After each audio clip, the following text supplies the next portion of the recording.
이방 지역에 들어가셨습니다. 오늘 보니까 두로와 시돈 지방으로 들어가셨다 이렇게 말씀하고 있습니다. 유대 종교 지도자들에게 있어서 이방 지역을 찾아간다라고 하는 것은 어찌 보면 상상하지 못하는 여정입니다. 당시에 유대 종교인들은 이방 지역 하면 아예 하대했어요. 왜냐하면 선택을 못 받은 족속이다. 그래서 자기들은 우월하다고 생각했거든요. 하나님이 이미 선택하신 백성들이고 저들은 하나님이 택하지 않은 버림받은 족속이다 라고 생각을 했었기 때문이죠. 그러나 예수님은 그런 어떤 유대교 종교 지도자들이나 유대인들이 가지고 있었던 어떤 그런 편견들, 제한들을 전혀 생각하지 아니하시고 두로와 시돈 지방에 들어가셨다라고 하는 것입니다.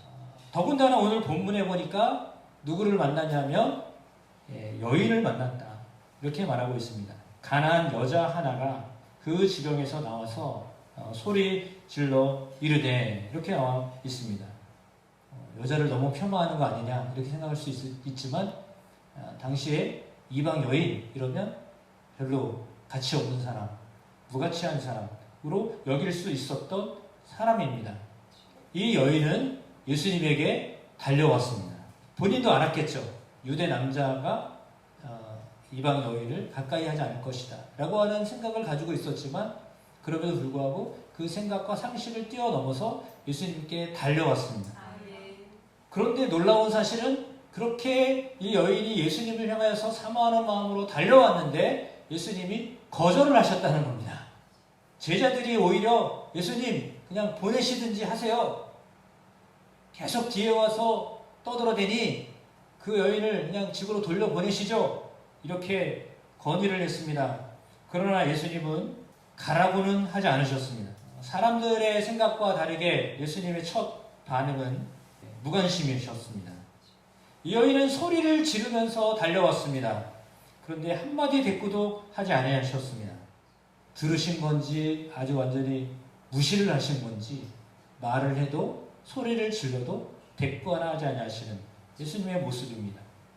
무척 속상했을 것 같습니다. 그리고 그를 둘러쌌던 시돈 사람들 역시 마찬가지로 두로와 시돈 사람들 역시 마찬가지로 예수님에 대한 소문을 들었는데 그 예수님이 맞나? 라고 할 정도로 예수님이 너무나 차갑게 응대하셨습니다. 과장되게 말하면 아이 재수없어 이런 마음이 들 정도로 예수님이 그냥 지나치려고 하셨습니다. 아니 그렇게 사랑이 많으신 예수님이 그렇게 뒤에서 소리를 지르며 자기를 봐달라고 하면 뒤라도 한번 돌아보셔야 될 텐데 뒤도 안 돌아보시고 말씀도 안 하시고 그냥 가던 길을 그냥 가려고 하시는 겁니다. 그럼에도 불구하고 이 여인이 예수님의 어떤 태도에 아랑곳하지 아니하고 계속해서 간청합니다. 계속해서 똑같은 외침을 반복합니다. 그리고 예수님이 말씀하시는데 드디어 이제 들으려고 했습니다. 똑같은 사람 인사 잘 안 하는 사람도 있거든요. 그러면 어쩔 때는 아유 우리 목사님 인사도 안 하시고 악수도 안 하시고 이렇게 손도 안 내밀으시고 그런다고 나를 정말 싫어하시나 봐. 내가 교회 오는 걸 별로 좋아하지 않나 봐. 이렇게 혼자서 소설 쓰는 분들도 계셔요. 혼자서 다 이렇게 막 해석을 다 하고 있어요. 그래가지고 혼자 상처를 다 받고 그런 사람도 있어요. 그러니까 아마 이 여인이 아마 그렇게 소설을 썼으면 엄청 상처받았을 것 같아요. 야 이게 들었던 게 다 거짓말이었구나. 진짜를 보니까 아니네. 아 내가 잘못 알고 있었네. 그럼에도 불구하고 오늘 그 여인은 상처를 받았지만 예수님에게 상처 치유받으려고 왔는데 예수님부터 상처를 받았지만 포기하지 않습니다. 여러분 포기하지 않아야 됩니다. 물론 예수님에 대해서 우리가 오해를 하기가 쉽습니다. 말씀드린 것처럼 때로는 오해하기가 쉽습니다. 예수님의 반응 때문에. 우리가 그렇잖아요. 기도를 하는데 들어주시려면 내가 집에서 오기 전부터 야 내가 너의 마음을 다 알고 있다 이렇게 말씀을 하시든지 아니면 교회를 왔거나 기도원에 왔거나 기도를 하려고 할 때 마음을 좀 뜨겁게 해주시든지 좀 뭔가 이렇게 좀 이렇게 느낌이 있어야 되는데 전혀 느낌이 없이 교회를 와도 그렇고 기도원에 올라와도 그렇고 전혀 나는 어떤 내가 여기 왜 와 있나 하는 마음으로 이렇게 내 마음이 냉랭하고 차가워지면 마치 예수님이 나를 향하여서 이렇게 대하시는 것 아닌가라고 착각하기가 쉬워요. 실상은 자기 마음이 차갑고 그런데 예수님도 나를 이렇게 대하신 것 아닌가라고 하는 그런 오해를 하기가 쉽습니다. 물론 지금 본문의 어떤 처음의 상황은 예수님이 사실은 일부러, 근데 그것도 사실은 이해가 되지만 이해를 못하면 이건 너무나 큰 상처예요. 아니 가나안 여인이라고 해서 이렇게 무시를 해도 되시는 겁니까? 라고 말하면 예수님 뭐라고 대답하실 거예요.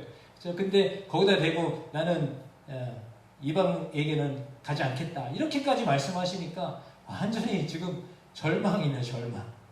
주님께 와가지고 소망을 가지려고 했는데 절망을 빠뜨리게 하셨습니다. 그러니까 어떻게 보면 이 여인에게 있어서는 자존심 상하는 일들을 지금 예수님이 계속하고 계십니다. 처음에는 무시당했습니다. 예수님도 무시하셨습니다. 근데 나중에는 예수님이 그를 믿음이 크다.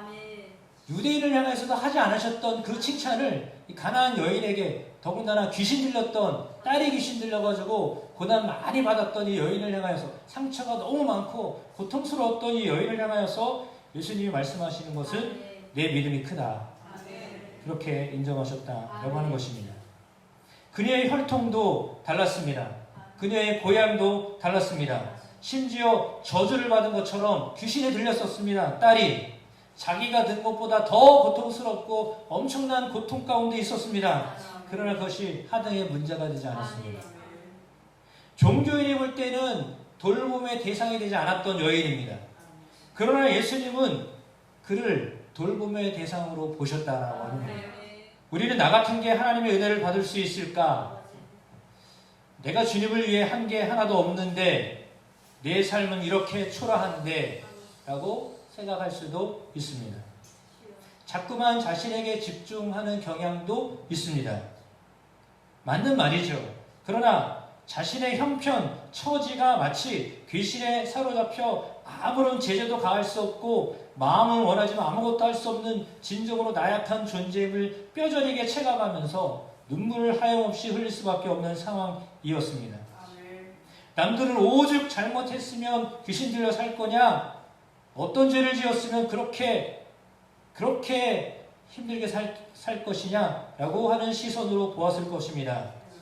그런데 이 가나안 여인은 남들이 어떻게 보든지 관여하지 아니하고 오직 주님께 나아가면 주님은 내 자녀를 해결하실 것이다. 고쳐주실 것이다. 라고 하는 그 믿음으로 오직 믿음으로 주 앞에 나아왔습니다. 이 자리에 나와 있는 여러분들은 하나님의 돌봄의 대상입니다. 어쩌면 사람들이 때로는 목회자가 때로는 믿는 또 다른 사람들이 인정하지 않는 사람일 수도 있습니다.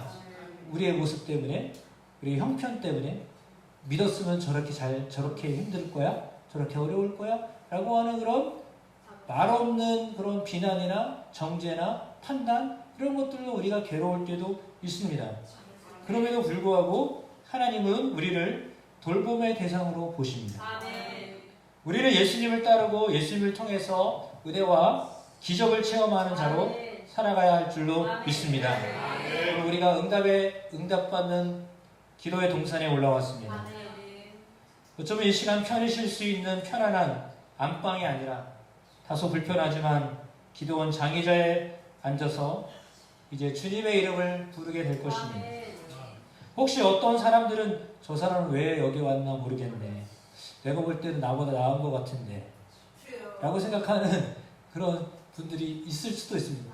저 장로님은, 저 권사님은, 저 목사님은 뭐가 문제가 있어서 여기로 오셨을까? 라고 하는 생각을 할 수도 있습니다. 그래서 때로는 우리가 하나님 앞에 부르짖으려고 할 때 다른 사람 어떤 상황을 보거나 또 자신을 비교하면서 보거나 할 때 때로는 주눅이 들 수도 있습니다. 그러나 그렇게 주눅 들지 마시고 눈치도 보지 마시고 주님이 들으실 때까지 주님이 응답하실 때까지 나를 불쌍히 여겨달라고, 나를 도와달라고 간구하는 여러분 되시기를 축복합니다.